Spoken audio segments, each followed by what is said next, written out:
MacOS Big Sur with what most of you requested when I asked what beta you wanted me to dive into next, and I have some horrible stories to tell you about developer betas on Macs, which is why, let me disclose from the beginning, do not put this on your Mac if you use it for work or school or anything that's crucial to your life, because Mac betas are particularly buggy, especially the developer betas and especially the first ones. So no, I did not put it on my iMac Pro, but I do have a Mac Mini, which is not really crucial for my work. I can live without it, but don't put this on anything important, alright? I just had a bug this morning where now my Mac Mini, because of this developer beta, anytime it boots up, it won't output any type of video signal to any monitor, which originally made me think it was bricked, but it turned out as soon as I just entered the password into the Mac Mini, it takes me to the desktop, and then it starts outputting video. So yeah, I've reported the bug. That's just the biggest, most problematic one I've had so far, and now that it's officially running and working, let's talk about it.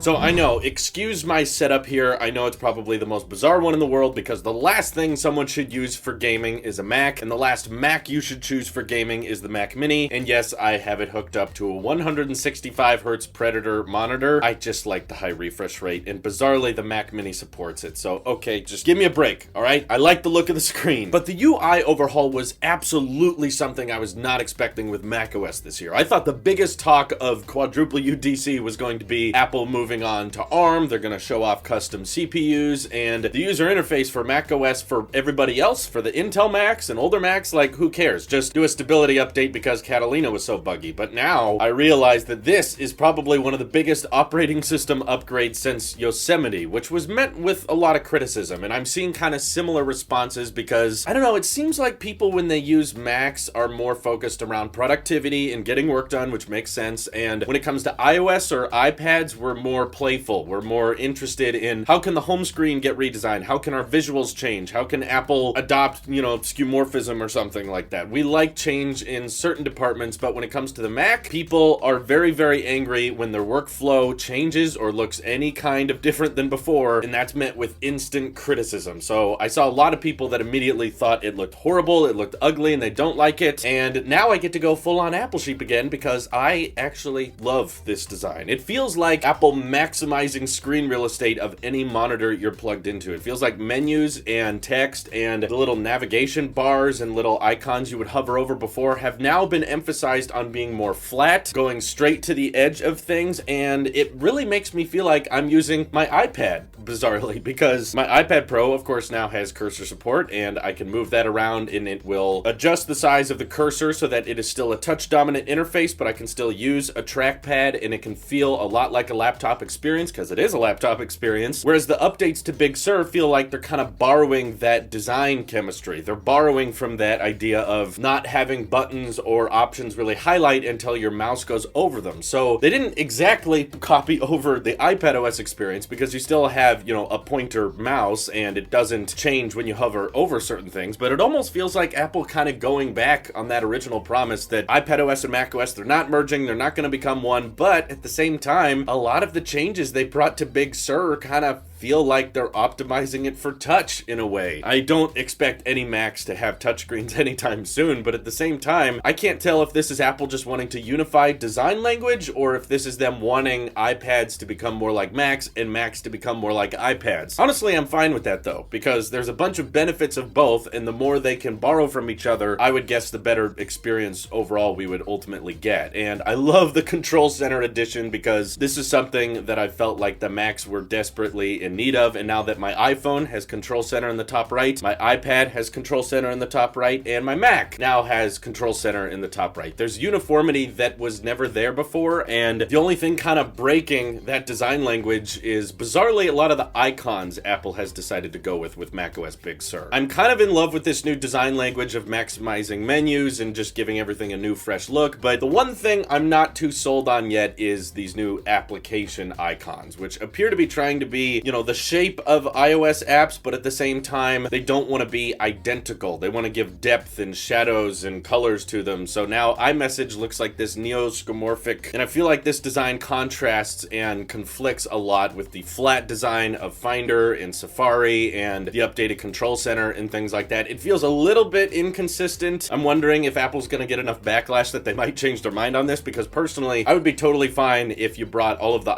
iPadOS icons to the Mac, like identical, same shape, same color, same design language, just so that it feels like when I go onto a Mac, I'm still basically using an iPad style experience, but now of course I have all these productivity apps that I didn't have before. I also think it makes perfect sense for this design language to be implemented the year that Apple starts switching to their own in-house CPUs, because the iPad of course has had custom CPUs since the beginning that Apple has built, and now that the Macs are finally going to get that treatment and they're going to get insane performance out of that, why not bring over that design language that the iPad has had for a while now, so that we truly get the experience of Apple being in control of not just the outside and not just the things we touch, but also the inside and the things that are powering everything behind the scenes. So many of you may disagree, and I totally get why a lot of you guys who use your Macs for work and for productivity don't like the idea of designs changing, but what I have to remember is that overall change might be hated in the short term, but at the long term we end up getting used to it. And there was a time everyone hated the new Yosemite design language, and now years later everyone's kind of fine with it, they get comfortable with it, and yeah, all you have to do is unveil dark mode with macOS Mojave and everyone's like, oh cool, looks great, I love it now. So that's what I expect with Big Sur. A lot of hesitation in the short term, a lot of people that say, ew, this looks ugly, I hate it, and then a few years from now we're all gonna be fine with it, we're all gonna appreciate it, and yeah, there will be some people who like the novelty, you know, macOS 10 original design, and they like their apps looking old and stuff like that, but ultimately I think this helps a lot with Project Catalyst as Apple is trying to bring more iPad apps to the Mac. And now of course you can run iPhone and iPad apps on the Mac, which I'm trying to think of a good iOS app that I would want to run on my Mac, maybe Instagram, but that's about it. And unlike Catalina, which I waited for the public release to put on my iMac Pro, I'm actually really excited to bring Big Sur to my iMac Pro eventually. I'm not going to do it during the beta period because I'm just worried that I'm going to get some cataclysmic bug and then I'm not going to be able to edit my videos, but this design language that we're moving towards with the Mac is something I'm finally looking forward to, and I haven't felt that way in a macOS update in a long time. And it's not just a toggle or a mode you have to turn on like macOS Mojave, where the biggest addition was dark mode and everyone just wanted to turn that on instantly, and other than that most of the design language stayed the same. But this doesn't matter if you're on dark mode, light mode, things just look cleaner, things just look consistent. And once again, Apple has been able to bring that experience of making your device feel like it's brand new, like you've just got an entirely new computer, despite the fact that it's all just changes via software. And I didn't think Apple could do that with macOS in a long time, and they finally done it. So I apologize if you're sick of hearing the Apple sheep praise Apple, but sadly that's what I gotta do with macOS Big Sur, and I'm just being honest with you, I am digging this, and I kinda wish I had a MacBook to test it on right now, but I don't, so we'll have to wait for the ARM MacBook to probably launch before the end of this year. Let me know what you guys think of macOS Big Sur by hitting me up over on Twitter, join my Discord, and we can chat more about it there. Thank you all for watching, hope you have an excellent rest of your day. Take care, Big Thurs.